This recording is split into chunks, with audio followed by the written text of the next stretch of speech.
Hi, good morning, and welcome back to a Discover History session here at the Keys History and Discovery Center. I'm Curator Brad Bertelli, and today we're going to talk a little bit about the Spanish treasure fleets in general, but the 1733 fleet more specifically. Again, if you have any questions, please feel free to type them in, and Aaron will give me the hi sign, and we can answer those live while we're talking now, or I will address them later on this afternoon when I get back to my desk.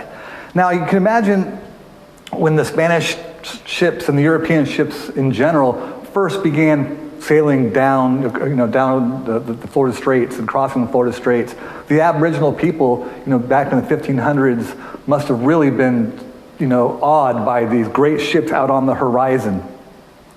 And I can't help but think how interesting it would have been, or intriguing, or mysterious it might have been to have all these massive ships out on the horizon, kind of cruising back and forth.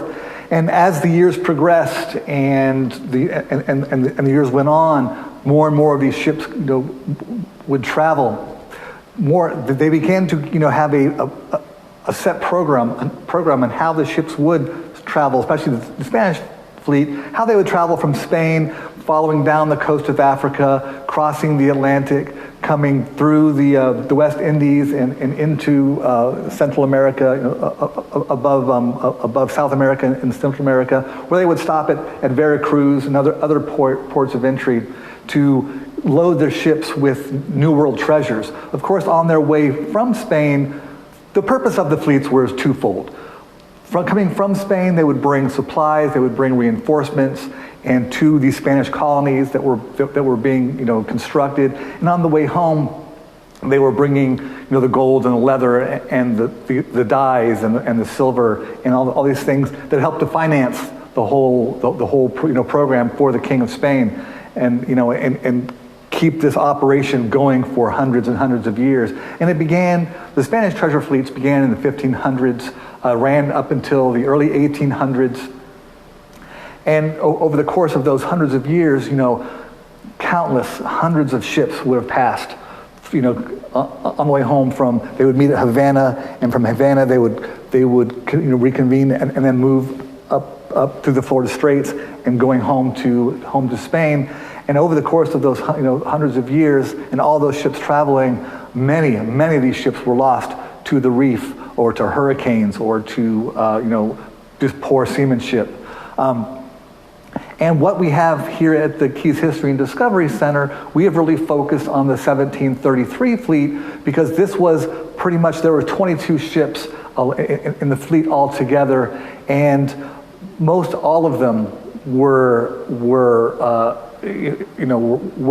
destroyed during, or at least partially destroyed during this hurricane. Of course, when you leave Havana on Friday the 13th, never a good sign to start with. And as these ships, 2 days, they left on the 13th of September. On the 14th, they view the Florida Keys, and then the hurricane winds start to whip up, and these ships begin to crash and to hit the reef and to be blown off course and to sink. And a lot of these ships wrecked just off the coast of the Upper Keys, largely between Duck Key and Key Largo, but many of them off of Upper Matecumbe and Lower Matecumbe and Plantation Key and Key Largo. And a lot of the artifacts that we have on exhibit from that fleet are locally sourced, that were found just offshore. One of my favorite things that I collected as far as artifacts go for these ships were these tiny clay miniature clay toys. They're small, but the detail is really cool, and I really wanted to gather some of those for the exhibit. And these were off the San Jose, and the San Jose wrecked along with the Capitana El Rube and the El Infante off of kind of between Tavernier Key and Rodriguez Key off the coast of Key Largo. And this ship was also called the I can't think of the name of it, so I'm going to skip across. But there were hundreds of these small little these miniature clay animals, figurines. The figurine wreck is also what it's referred to sometimes. These figurines that when I was in Tallahassee looking for artifacts, I really kind of fell in love with them because they were so cool. And so what we have on exhibit, I brought 4 of them back from Tallahassee. We have one that is in the shape of a dachshund dog, and it looks like a dachshund. There's one in the shape of a seal, one in the shape of a manatee, and then a 4th one that is some kind of animal, but no one either in Tallahassee or anywhere else has really been able to identify what particular animal that it is. But they're all on exhibit here at the museum, and they're really one of the cool little tiny examples of things that are found. There's always the anchors and the cannons and the cannonballs, but there's also these other small pieces that would easily be lost in the sands of time as storms in time covered these shipwrecks with corals and things over the hundreds of years. But these small little figurines that are here on exhibit are some of my personal favorites. Do you have a question? Want to go Yeah, let's go over and take a look at them if we can. All right. And these are the figurines we were talking about. And you can see in the upper left-hand corner, we have the dachshund dog, and then to the right of that is the manatee, and then the lower left is the seal, I believe. Yeah, the seal. And then the lower right is some kind of animal figurine, but we're not sure what kind it is.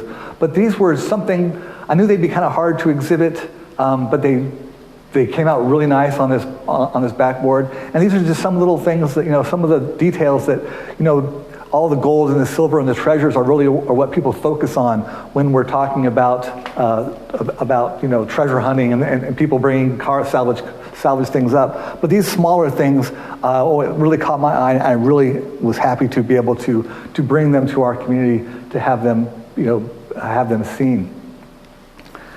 Now, I'm going to cruise back over a little bit. And if we let's look up at this map real quick. And this kind of shows you the path of how the ships came in. When they were coming from Spain, they would travel down the coast of Africa, and then coming across the Atlantic, below Cuba and Jamaica, and then either to Cartagena or Portobello, or then up to Veracruz, before all these ships would reconvene at Havana. And it was our old friend Pedro Menendez who was tasked with the effort of kind of figuring out what was the best course of action, how to best transfer these fleets, how to get them safely from South America home to Spain. Yes? We had a question about the figurines. We'd like to know what they are made of. They're clay. They're clay figurines. So they're delicate, and the fact that they survived, underwater for hundreds of years, and then the process of, and back in those days, they were using dynamite to explore these wrecks and to clear off the seagrass and clear out the corals, kind of doing whatever they could to get to the treasures. So it's really cool that something as delicate as those survived all of that chaos, first of the storm and of being underwater for hundreds of years, and then being salvaged and during that whole process, that they are still intact. And there were hundreds of these that were discovered on the wreck. Yes? I have a question. When you're talking about the different ports that they would call at to trade, were these ports areas that had been colonized by Europeans, or was there a mix of native populations?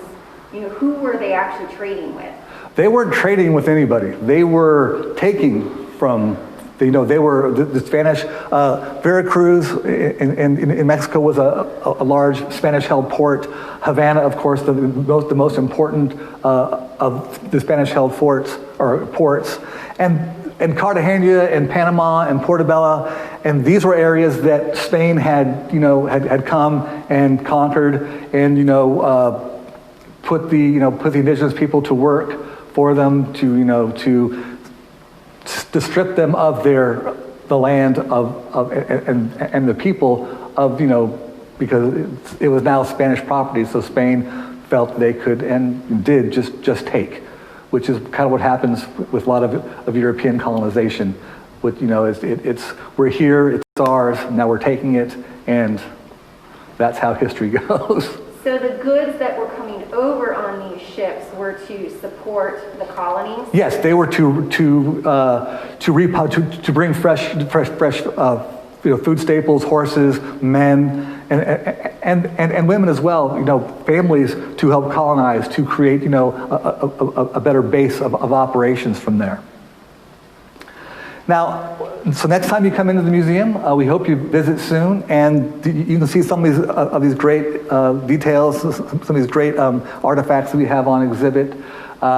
In the meantime, we are going to have a presentation on Wednesday, one of our community views. I will be hosting a look at the community of Upper Matecumbe after the Labor Day hurricane of 1935, so roughly from 1935 in the early development of the community between 1935 and say 1945, 47, pretty much kind of ending with the Green Turtle, being opened and developed, which opened in October of 1947. So hopefully you'll join us on Wednesday for that. It's from 6 to 7. It is free for our members. It's $5 donation for non-members. You can visit our website, keysdiscovery.com, under programs to find a link to register for the event. Or there's also a link on our Facebook page. There was one posted on Sunday. It'll be posted again tomorrow morning, and I hope to see you there. It's going to be a really kind of a cool look on the construction of the Red Cross houses and some of the first buildings that were built up, and how the community kind of had to redevelop after the devastation of the 1935 hurricane.